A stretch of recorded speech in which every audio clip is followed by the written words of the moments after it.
الحمد للہ رب العالمین۔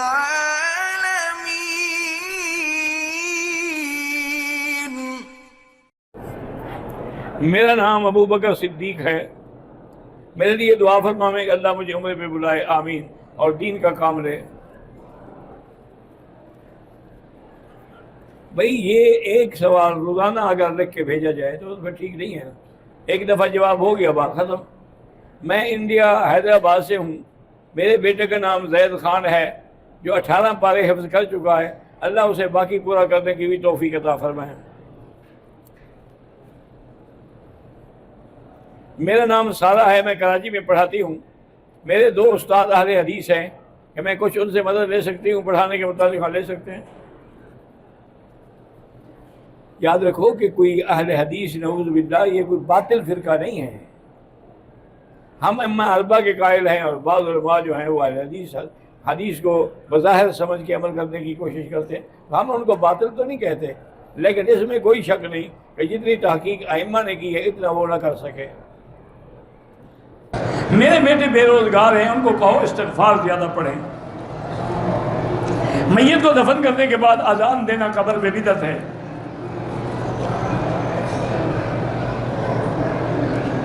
کہتے ہیں کہ بریلوی اور دیوبندی ایک دوسرے کے پیچھے نماز نہیں پڑھتے۔ اگر وہ اہل بدعت ہیں تو ان کے پیچھے نہیں پڑھنی چاہیے۔ شکار ہر حال میں جائز ہے، احرام کی حالت میں ناجائز ہے، حدود حرم مکہ میں بھی ناجائز ہے۔ قرآن مجید میں ایک جگہ پہ 2 دفعہ ایک پارہ آ گیا ہے، کینچی سے کاٹ کے الگ رکھ دیں تاکہ کوئی آدمی پڑھتا نہیں، فائدہ اٹھائیں، کاٹو نہیں اس کو۔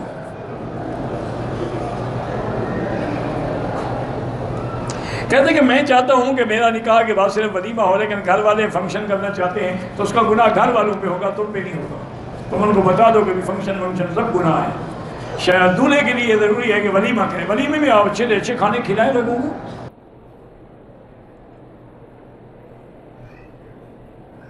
میں حیدرآباد ہندوستان سے ہوں۔ میری بیٹی عائشہ فاطمہ ہے، اس کا رشتہ ہو رہا ہے۔ جو لڑکا ہے وہ بڑا ہے، اس کے لیے دعا فرمائیں۔ اللہ تبارک و تعالیٰ، دیکھو نکاح کے بعد استخارے کرنے کا کیا فائدہ؟ استخارہ پہلے کریں، 1 رات 2 راتیں 3 راتیں۔ اگر استخارے میں نتیجہ اچھا ہے تو نکاح کر دیں، ورنہ نہ کریں۔ کہتا ہے جی کہ مسجد تنعیم یا مسجد عائشہ سے احرام باندھ کے عمرہ کرنا، اس میں تو صرف ایک خبر واحد ہے۔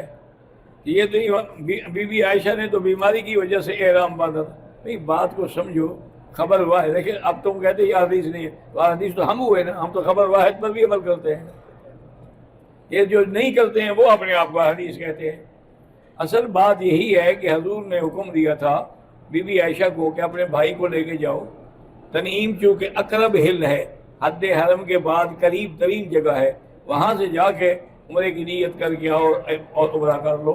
تو یہ حضور کا حکم ہے۔